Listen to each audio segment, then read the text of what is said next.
Welcome to PS news. ముందుగా headlines చూద్దాం. June 4 తర్వాత ఏపీలో దాడులు జరిగే అవకాశం ఉందంటూ నిఘా వర్గాల హెచ్చరిక. ఇప్పటికే పలు జిల్లాల్లో ఉద్రిక్తతలు. జూన్ 4న ఓట్ల లెక్కింపు. జూన్ 19 వరకు పోలీస్ బలగాలు అప్రమత్తంగా ఉండాలంటూ ఇంటెలిజెన్స్ హెచ్చరికలు.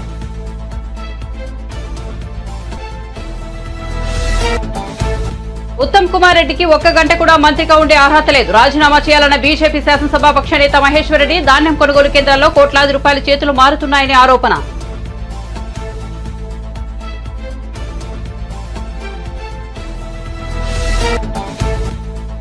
జగన్ మాటలు వైసీపీ శ్రేణులకు ధైర్యాన్ని కలిగించలేకపోయాయన్న ఉమా.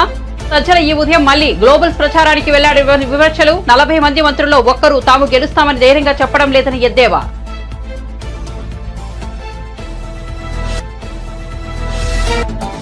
చంద్రబాబు పూర్తిగా నెగటివ్ క్యాంపెయిన్ చేశారన్న సజ్జల. ల్యాండ్ టైటిలింగ్ పై తప్పుడు ఆరోపణలు చేశారని మండిపాటు. వైసీపీ ఓడిపోతుందనే భ్రమలో టీడీపీ ఉందని ఎద్దేవా.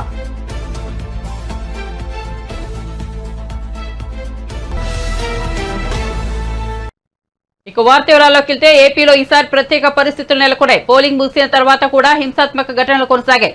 ఏపీలో ఎన్నికల కోడ్ వచ్చాక మునిపెన్నడూ లేనంతగా పెద్ద సంఖ్యలో పోలీసులు అధికారులపై వేటు పడింది. ఈ నేపథ్యంలో నిఘా వర్గాల నుంచి ఏపీకి హెచ్చరిక జారైంది. జూన్ 4 తర్వాత ఏపీలో దాడులు జరిగే అవకాశం ఉందన్నది ఇంటెలిజెన్స్ హెచ్చరికల సారాంశం. జూన్ 19 వరకు పోలీసులు అప్రమత్తంగా ఉండాలని, అవసరమైతే కేంద్ర బలగాలను మోహరించాలని జిల్లా కలెక్టర్లు, ఎస్పీలకు నిఘా విభాగం నుంచి హెచ్చరికలు అందాయి. ముఖ్యంగా తిరుపతి, పల్నాడు, చిత్తూరు, అనంతపురం, కర్నూలు, కడప జిల్లాల్లో అప్రమత్తంగా ఉండాలని స్పష్టం చేసింది. ఏపీలో మే 13న ఎన్నికలు జరగగా జూన్ 4న ఓట్ల లెక్కింపు చేపట్టనున్నారు. పోలింగ్ సందర్భంగా చెలరేగిన ఉద్రిక్తతలు ఇప్పటికీ కొనసాగుతుండగా జూన్ 4న ఫలితాల వెల్లడితో పరిస్థితి ఎలా ఉంటుందోనని ఆందోళనలు వ్యక్తమవుతున్నాయి.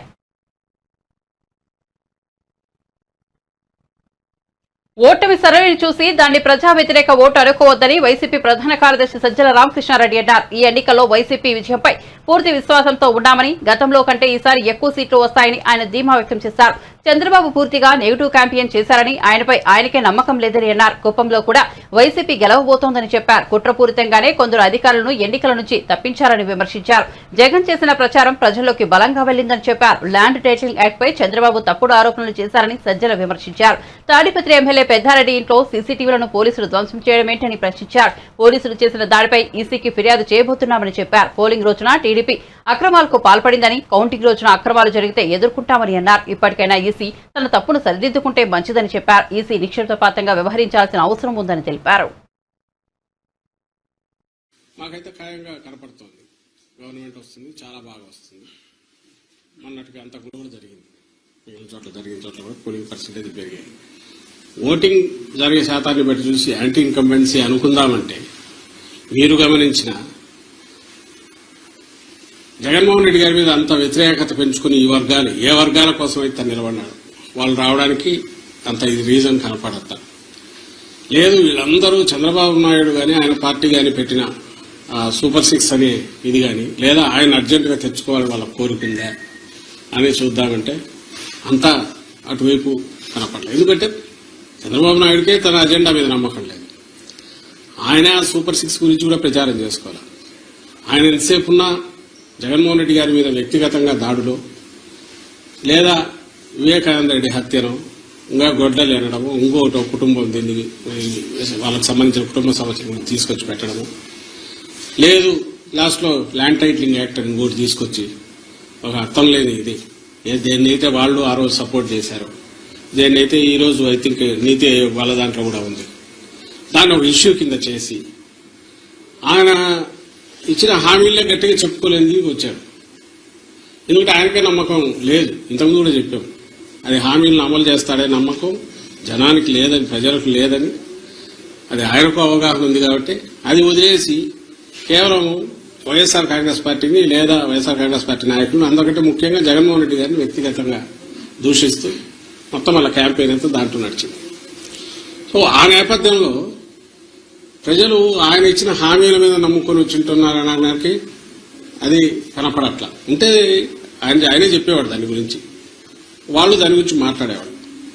వేరే మా నాయకుడు ఆయన మొత్తం ఒకే థీమ్ మీద మీరు గమనిస్తే ఈ 5 ఏళ్ల పాటు తాను రాష్ట్ర అభివృద్ధికి సంక్షేమం ద్వారా లేదా మొత్తం డీసెంట్రలైజేషన్ ఆఫ్ పరిపాలన సుపరిపాలన అందించడం ద్వారా తాను ఏం చేశాడో ఇవే చెప్పాడు. ఇవి కంటిన్యూ కావాలా అనుకుంటే నన్ను దీవించండి అని అడిగాడు. ఈ థీమ్ బలంగా కంటిన్యూస్ జనంలోకి వెళ్తూ వచ్చింది. మేము ఎప్పుడు చెప్తుండే వాళ్ళం కదా, 87% లబ్ధిదారులు ఏదో ఒక రూపంలో బెనిఫిట్ పొందిన వాళ్ళందరూ అవును ఇది నిజం అనుకున్నారు. కరెక్టే కదా, ఇది కంటిన్యూ అయితే మా బతుకుల్లో ఇంకా మెరుగైన మలుపు వస్తుంది, మేలు మలుపు వస్తుంది, ఇంకా వెలుగు పెరుగుతుంది, కుటుంబం అభివృద్ధి జరుగుతుంది అని వాళ్ళు నమ్మారు. ఏదైతే హోప్ పెట్టుకున్నామో వాళ్ళు ఓన్ చేసుకున్నారు ఈరోజు. అది కనపడుతుంది. అంటే మా దాంట్లో ఇది క్రిస్టల్ క్లియర్ గా ఒక వ్యాలిడ్ రీజన్ కనపడుతుంది. నాకు టీడీపీ వైపు నుంచి ఒక్క రీజన్ చెప్పండి, మేము మీడియానే అడుగుతున్నాం, ఇదిగో ఈ రీజన్ వల్ల వీళ్ళకి వచ్చి ఉండొచ్చు కదా అని అనుకోవడానికి ఒక్కటి చెప్పండి. ఏపీ ముఖ్యమంత్రి జగన్మోహన్ రెడ్డి విజయవాడ ఐపాక్ కార్యాలయంలో చెప్పిన మాటలేవి వైసీపీ శ్రేణుల ఆత్మవిశ్వాసాన్ని, ధైర్యాన్ని కలిగించలేకపోయాయని టీడీపీ సీనియర్ నేత దేవినేని ఉమా అన్నారు. ఆయన అమరావతిలోని ఎన్టీఆర్ భవన్ వద్ద మీడియా సమావేశంలో మాట్లాడారు. జగన్ మాటలు పనిచేయకపోవడంతో ఉదయం ఆంధ్ర గ్లోబల్ సజ్జల రామకృష్ణారెడ్డి మీడియా ముందుకొచ్చారని పేర్కొన్నారు. నాడు పార్లమెంట్ భవనాన్ని హిట్లర్ ఎలా తగలబెట్టారని ప్రతిపక్షాలపై ఆరోపణలు. ఇప్పుడు గ్లోబల్స్ కూడా పెద్దారెడ్డి ఇంటిపై మేము దాడి చేశామని, మేము సీసీ కెమెరాలు పాల్గొట్టామని అసత్య ప్రచారం చేస్తున్నారని మండిపడ్డారు. ఆంధ్ర గ్లోబల్స్ సజ్జల రామకృష్ణారెడ్డి ప్రజల ముందుకు వచ్చాడు, మీడియా ముందుకు వచ్చాడు. ఆ రోజు పార్లమెంటు భవనం తగలబెట్టుకొని ప్రతిపక్షాల మీద ఆరోపణలు చేసిన హిట్లర్ ఏ విధంగా చేశాడో ఈరోజు గోబెల్స్ కూడా పెద్దారెడ్డి ఇల్లు మేము దాడి చేశామని, మేము సీసీ కెమెరాలు పగలగొట్టామని ఈ అసత్య ప్రచారాన్ని మళ్ళీ లేపుతా ఉన్నాడు. ఇవాళ జగన్మోహన్ రెడ్డి మాటల్ని కేడర్ నమ్మలేదు, కేడర్ కాడిపడేశారు. నాయకులు కార్యకర్తలు మీ మాటలు నమ్మే పరిస్థితిలో లేరు. ఒక చిన్న ఉదాహరణ, ఆర్టీఏ చిత్తూరు మీ పిఎల్ఆర్ ప్రాజెక్ట్స్ వెహికల్ నెంబర్ కూడా చెప్తాను. సజ్జల జగన్మోహన్ రెడ్డి మీ పిఎల్ఆర్ ప్రాజెక్ట్స్ వెహికల్సే AP39U E3857 లండన్ పోతా ఉన్నాడు. పిఎల్ఆర్ కంపెనీ వెహికల్స్ ఏమో బయట రాష్ట్రాలకి, బయట దేశాలకి ఎక్స్పోర్ట్ అయిపోతూ ఉన్నాయి.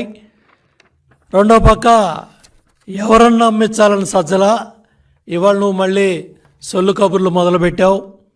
ఇవాళ కేఏ పాల్ కాన్ఫిడెన్స్ లెవెల్ ఏ స్థాయిలో ఉందో జగన్మోహన్ రెడ్డి కాన్ఫిడెన్స్ లెవెల్ కూడా అదే స్థాయిలో నిన్న ఉంది. కేఏ పాల్ కాన్ఫిడెన్స్ లెవెల్కి, జగన్మోహన్ రెడ్డి కాన్ఫిడెన్స్ లెవెల్కి నిన్న సోషల్ మీడియాలో ట్రోలింగ్సే అర్థమవుతూ ఉన్నాయి. కాబట్టి పిచ్చి ప్రలాపనలు మానేయండి. ల్యాండ్ టైటిలింగ్ యాక్ట్ మీ పుట్టి ముంచింది. మీ ప్రచార పిచ్చి, మీ ఫోటోలు పిచ్చి, మీరు తాత ముత్తాతలు ఇచ్చిన భూములను కూడా కొట్టేయాలని, దోచుకోవాలని మీరు చేసిన చట్టాలే మీ ప్రభుత్వానికి ఉరితాళ్ళైనాయి. ఇవాళ పెద్ద ఎత్తున ప్రజల్లో తిరుగుబాటు వచ్చింది. ఆ తిరుగుబాటు ఫలితమే జనసునామీ. ఆ జనసునామీ దెబ్బకే మీకు గంగుర్లు ఎత్తుతూ ఉన్నాయి. రోజుకొకళ్ళు వచ్చి మీడియా ముందుకి మాట్లాడుతూ ఉన్నారు. నేను అడుగుతా ఉన్నా, మొదటి క్యాబినెట్లో కానీ రెండో క్యాబినెట్లో కానీ 40 మంది మంత్రులు ఒక్కడు కూడా ధైర్యంగా మీడియా ముందుకు వచ్చి మేం గెలుస్తామని మాట్లాడట్లేదు. 40 మంది మంత్రులు ఓడిపోతున్నారు. 5 ఏళ్ల పరిపాలనలో మీ మంత్రులు ఎవరైతే ఉన్నారో మొదటి క్యాబినెట్లో రెండో క్యాబినెట్లో మంత్రులు ఎవడో కూడా మీడియా ముందుకు రావట్లా. మొత్తం ఎత్తిపోతున్నారు, మొత్తం ఓడిపోతున్నారు. ఇవాళ పెద్ద ఎత్తున ప్రతిపక్ష హోదా కూడా దక్కదని మీడియా ఘోషిస్తూ ఉంటే, సర్వేలు ఘోషిస్తూ ఉంటే ఇవాళ సజ్జలు వచ్చి ఏ కార్యకర్తను నమ్మిద్దామని, ఏ నాయకుడిని నమ్మిద్దామని నువ్వు మళ్ళీ బురజల్లే కార్యక్రమాలు చేస్తున్నావు. సిగ్గుందా అని అడుగుతున్నా. అపధర్మ ముఖ్యమంత్రి మీరు, 5 ఏళ్ళు ప్రభుత్వం పరిపాలన చేసింది మీరు, చీఫ్ సెక్రటరీ మీరు పెట్టుకున్న వ్యక్తే, మీకు అనుసరణలోనే వ్యవస్థలన్నీ నడుస్తున్నాయి. ఇవాళ చీఫ్ సెక్రటరీయే మొత్తం పోలింగ్ స్టాఫ్ దగ్గర నుంచి ఎక్కడెక్కడ ఏ అధికారం ఉండాలో రాజేంద్రనాథ్ డీజీపీగా ఉన్నప్పుడే నియామకాలన్నీ జరిగాయి.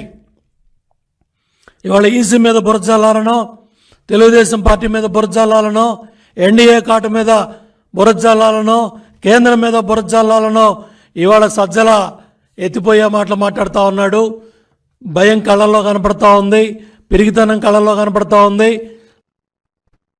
ప్రజాస్వామ్యబద్ధంగా ఎన్నికలలో పాల్గొనడం చంద్రబాబుకు ఇష్టం లేదని వైసీపీ రాష్ట్ర కార్యదర్శి లేళ్ల అప్పిరెడ్డి తీవ్రంగా విమర్శించారు. రౌడీయిజం చేసి రిగ్గింగులు చేసి గెలుపొందాలనుకోవడం దారుణమని ఆరోపించారు. అరాచకాలకు వత్తాసు పలికిన ఇద్దరు ఎస్పీలపై సస్పెన్షన్ వేటు పడిందని, చంద్రబాబు ట్రాప్ లో పడి పోలీసు అధికారులు తమ జీవితాలను నాశనం చేసుకోవద్దని సూచించారు.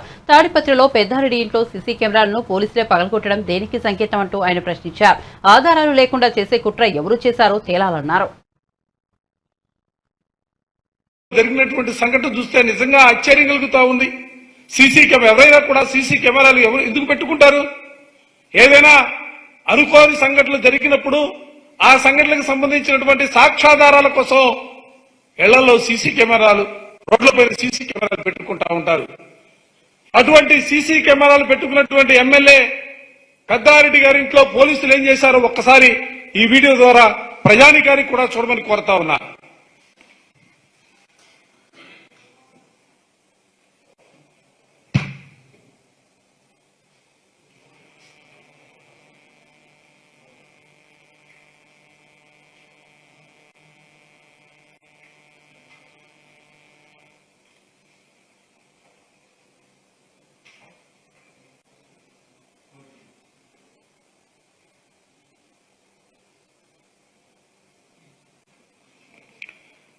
సాక్షాత్తు శాసనసభ్యుడిగా ఉన్నటువంటి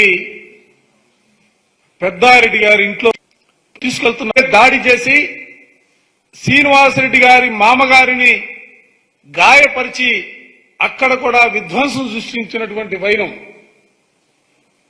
శ్రీనివాసరెడ్డి గారి ఇంటిపైన. ఆ వైనాన్ని కూడా చూడొచ్చు. తెలుగుదేశానికి సంబంధించినటువంటి వందలాది మంది కార్యకర్తలను వెంట పెట్టుకుని అక్కడ పోటీ చేస్తున్నటువంటి అభ్యర్థి ఏ విధమైనటువంటి దాడులకి పాల్పడ్డాడో దీనిలో కనపడతా ఉంది. శ్రీనివాసరెడ్డి గారి హాస్పిటల్ అది, వాళ్ళ మామగారికి దెబ్బలు తగిలాయి.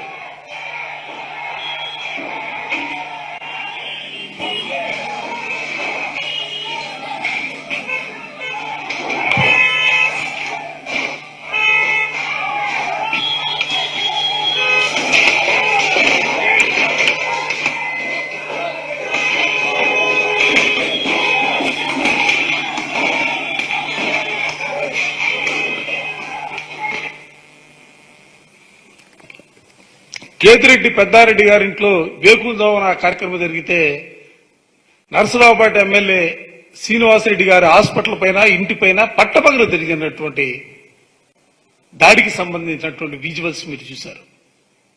అసలు ఎటుపోతా ఉంది పోలీస్ వ్యవస్థ?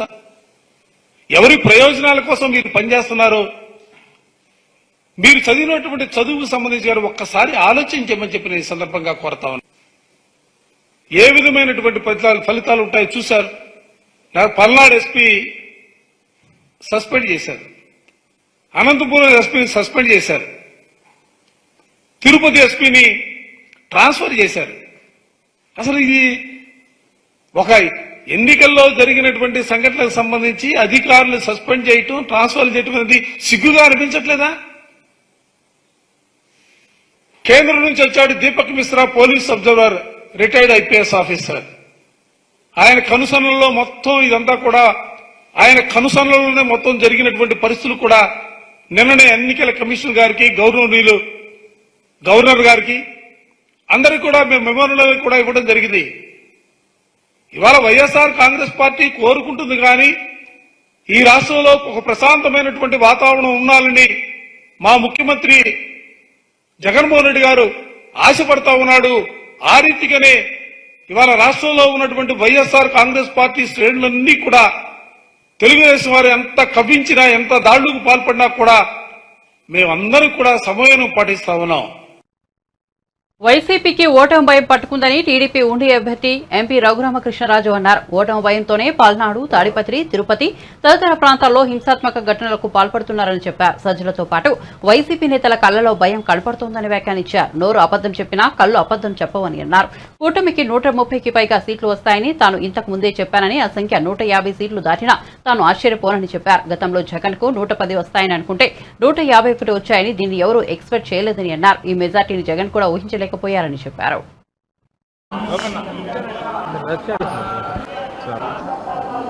ఎన్నికలు ముగిసిన తరువాత స్వామివారి దర్శనం కోసం ఈరోజు ఇక్కడికి రావటం జరిగింది. అభిషేక దర్శనం కుటుంబంతో సహా చేసుకోవటం జరిగింది. గతంలో కూడా నేను ఇప్పుడు నామినేషన్ వేసిన వెంటనే, ఆ తర్వాత ఎలక్షన్ అయిన తర్వాత స్వామివారి భక్తుడిగా ఇప్పుడు నేను వారి దర్శనం చేసుకోవటం నాకు అదొక రెగ్యులర్ చర్య. ఈ సందర్భంగా ఆంధ్రప్రదేశ్ రాష్ట్రానికి మంచి రోజులు రావాలని గౌరవనీయులు నారా చంద్రబాబు నాయుడు గారు ముఖ్యమంత్రిగా ప్రమాణ స్వీకారం చేసి ప్రజల కష్టాలన్నీ తొలగి మంచి చక్కటి వెల్ఫేర్తో పాటు అద్భుతమైన అభివృద్ధి దిశగా ఆంధ్రప్రదేశ్ పయనించాలని మనస్ఫూర్తిగా స్వామివారిని వేడుకోవటం జరిగింది. గుళ్ళు అవసరం మాకు 125 నుంచి మినిమమ్ 150 టచ్ అవ్వచ్చు. ఉన్నాయి 170 సీట్లు కాబట్టి జగన్కి 25 నుంచి ఒక 40 వరకు రావచ్చు అని నేను ఖచ్చితంగా చెప్పగలను. నా మాట నిజం అవుతుందా, జగన్ మాట నిజం అవుతుందా, 4వ తారీఖు మధ్యాహ్నానికి మీకు అర్థమవుతుంది. ఖచ్చితంగా నా మాటే నిజం అవుతుంది. ఎందుకంటే స్వామి సన్నిధిలో నేను చెప్తున్నా, స్వామి సన్నిధిలో అతను చెప్పలేడు.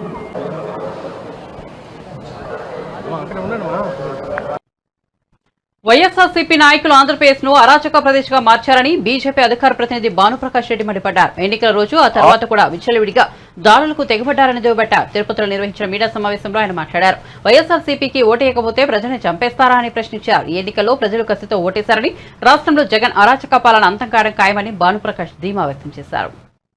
ఆంధ్రప్రదేశ్ లో అంబేద్కర్ గారి రాజ్యాంగం పనిచేస్తుందా అని చెప్పి భారతీయ జనతా పార్టీ ప్రశ్నిస్తా ఉంది. ప్రశాంతంగా జరగాల్సినటువంటి ఎన్నికలు దొంగ ఓట్లతో, కరెన్సీ నోట్ల పంపకాలతో మొదలైనటువంటి ఎన్నికలు మరుసటి రోజు ఓటేసిన పాపానికి అధికార పార్టీ నాయకుల ఆగడాలు, అధికార పార్టీ నాయకుల దౌర్జన్యాలు మనగాని గమనించినట్టయితే మన ఆంధ్రప్రదేశ్లో ఉన్నామా, అరాచక ప్రదేశ్లో ఉన్నామా అని చెప్పి ప్రశ్నిస్తున్నాం. మేము మీకు ఓటేయకపోతే ఇళ్లలోకి వెళ్ళి దాడి చేస్తారా?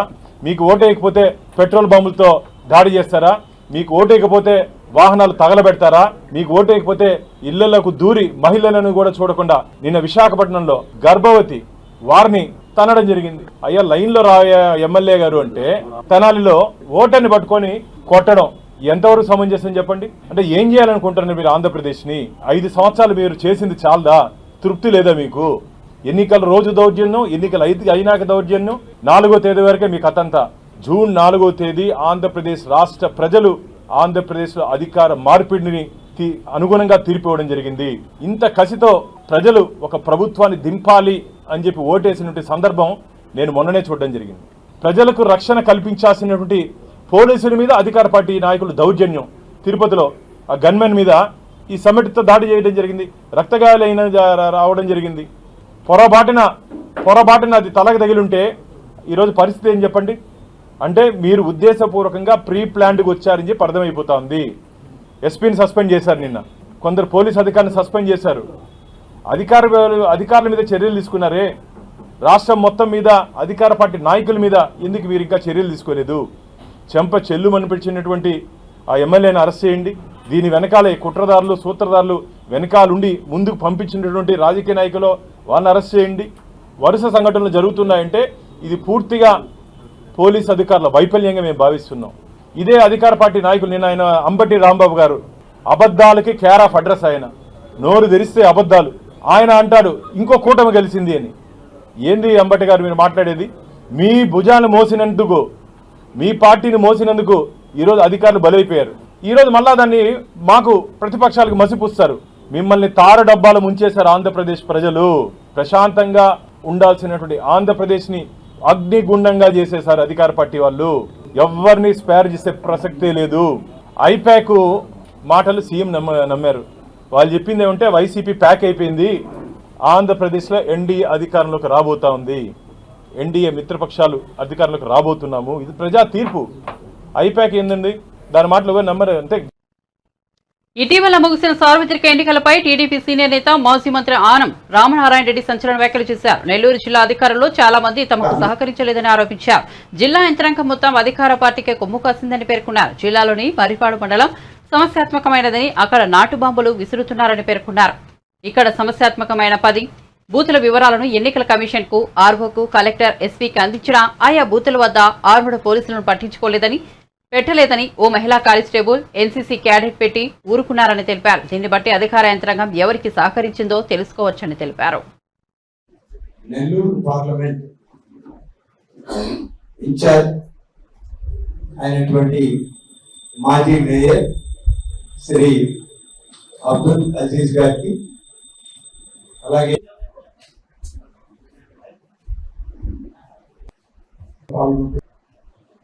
మా అన్నగారైనటువంటి హృదయపూర్వకంగా తెలియజేసుకుంటూ, ఎన్నికలకు ముందు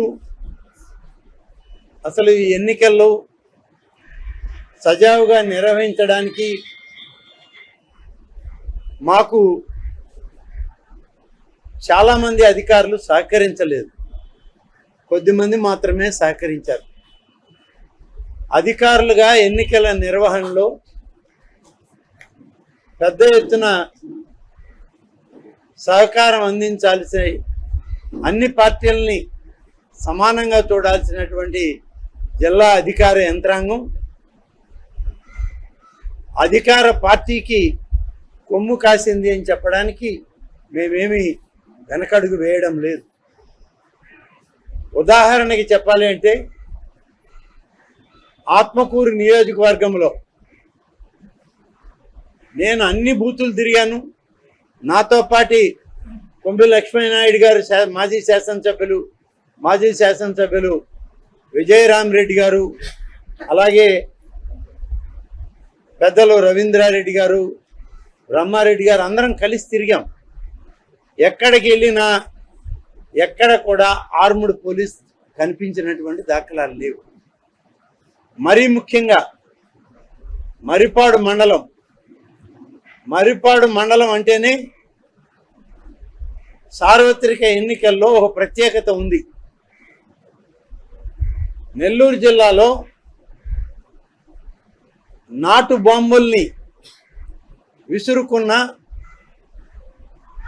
ప్రజల్ని భయభ్రాంతుల్ని చేసిన పరిస్థితి ఈ జిల్లాలో మొదలైంది. కొద్ది కాలం నడిచింది.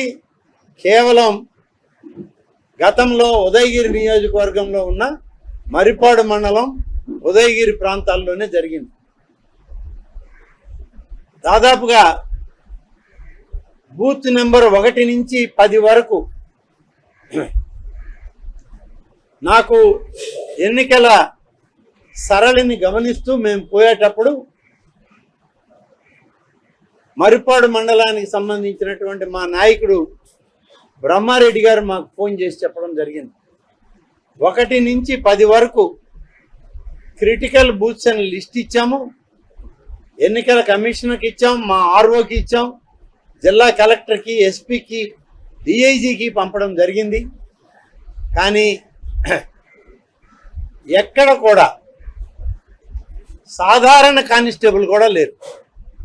అక్కడ ఉన్నది ప్రతి బూత్కి ఒక మహిళా కానిస్టేబుల్, ఒక ఎన్సీసీ క్యాడెట్ ఉన్నారు. నాటు బాంబుల సంస్కృతి ఉన్నటువంటి ప్రాంతాల్లో ఢిల్లీ ముఖ్యమంత్రి కేజ్రీవాల్ కు బెయిల్ దొరికినప్పుడు కవితకు ఎందుకు రావడం లేదని బీఆర్ఎస్ నేత ఆర్ఎస్ ప్రవీణ్ కుమార్ ప్రశ్నించారు. ఇది చాలా దారుణమన్నారు. తీహార్ జైల్లో కవితను కలిసిన అనంతరం ఆయన మీడియాతో మాట్లాడుతూ మద్యం పాలసీ కేసులో ఇతర రాజకీయ నాయకుల పేర్లు వెల్లడించాలని, కవితపై ఈడీ, సీబీఐల గురించి తీవ్రమైన ఒత్తిడి ఉందని, ఈ విషయాన్ని ఆమె తనతో పంచుకున్నారన్నారు. ఇతర నాయకుల పేర్లు చెప్పాలని ఒత్తిడి తేవడం అనైతికమని, చట్టవిరుద్ధమని పేర్కొన్నారు. రాజ్యాంగ విరుద్ధమని మండిపడ్డారు. తీహార్ జైల్లో ఆమె ధైర్యంగా ఉన్నారన్నారు. రాజకీయ కక్షతోనే చేసింది. నిజానికి ఢిల్లీ లిక్కర్ పాలసీ, ఢిల్లీ గవర్నమెంట్లో వాళ్లకు ఎక్కువ ఆదాయం రావడం కోసం మరి ఢిల్లీ గవర్నమెంట్ ఒక పాలసీ తీసుకున్నది. ఈ దేశంలో ఏ రాష్ట్ర ప్రభుత్వమైనా కేంద్ర ప్రభుత్వమైనా వాళ్ళ ఆదాయం పెంచుకోవడం కోసం రకరకాల పాలసీలు చేసుకుని ఆ పాలసీల ఇంప్లిమెంటేషన్లో పాల్గొన్న ప్రతి వ్యక్తి నేరస్తుడు అయితే మరి కేంద్ర ప్రభుత్వం కూడా నేరస్తుడు అవుతుంది కదా. కేంద్ర ప్రభుత్వం మొన్ననే రైతుల నల్ల చట్టాలు తీసుకొచ్చిండ్రు. సాక్షాత్తు దేశ ప్రధానమంత్రి నరేంద్ర మోడీ గారే ఈ నల్ల చట్టాలు తీసుకొచ్చిండు. మరి తీసుకొచ్చి మళ్ళీ ఒక 6 నెలల తర్వాత మళ్ళీ వాటిని విత్డ్రా చేసిండ్రు.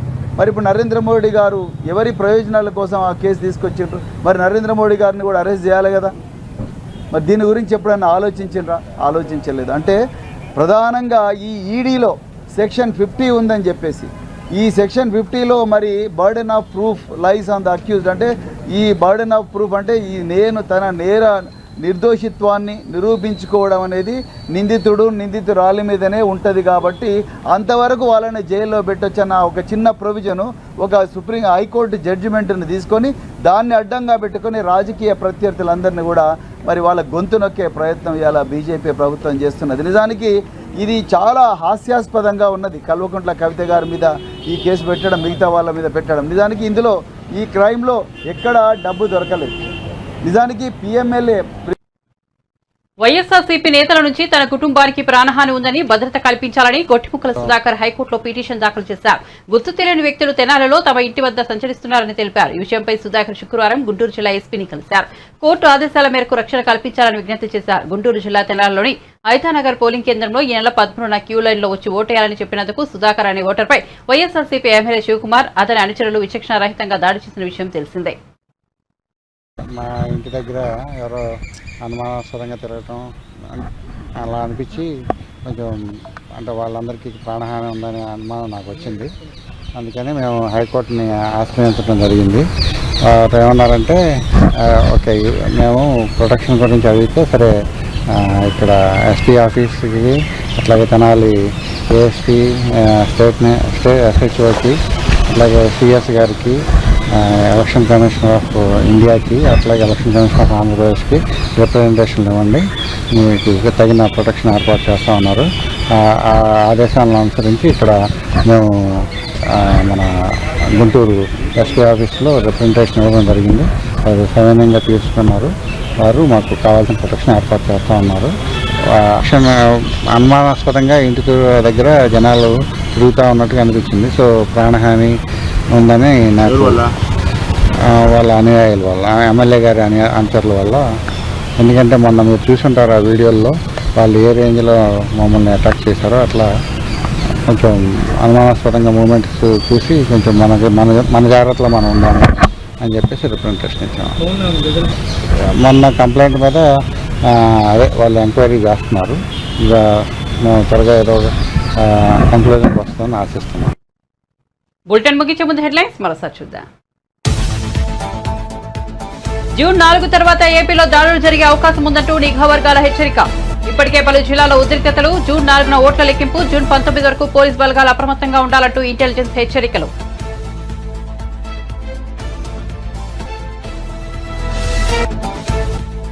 ఉత్తమ్ కుమార్ రెడ్డికి 1 గంట కూడా మంత్రిగా ఉండే అర్హత లేదు. రాజీనామా చేయాలన్న బీజేపీ శాసనసభ పక్ష నేత మహేశ్వర్ రెడ్డి. ధాన్యం కొనుగోలు కేంద్రాల్లో కోట్లాది రూపాయల చేతులు మారుతున్నాయని ఆరోపణ.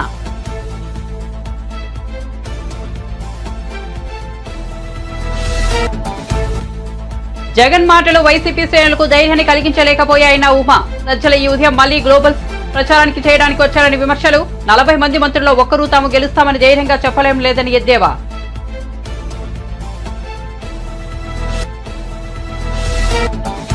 చంద్రబాబు పూర్తిగా నెగిటివ్ క్యాంపెయిన్ చేశారన్న సజ్జల. ల్యాండ్ టైటిలింగ్ పై తప్పుడు ఆరోపణలు చేశారని మండిపాటు. వైసీపీ ఓడిపోతుందనే భ్రమలో టీడీపీ ఉందని ఎద్దేవా.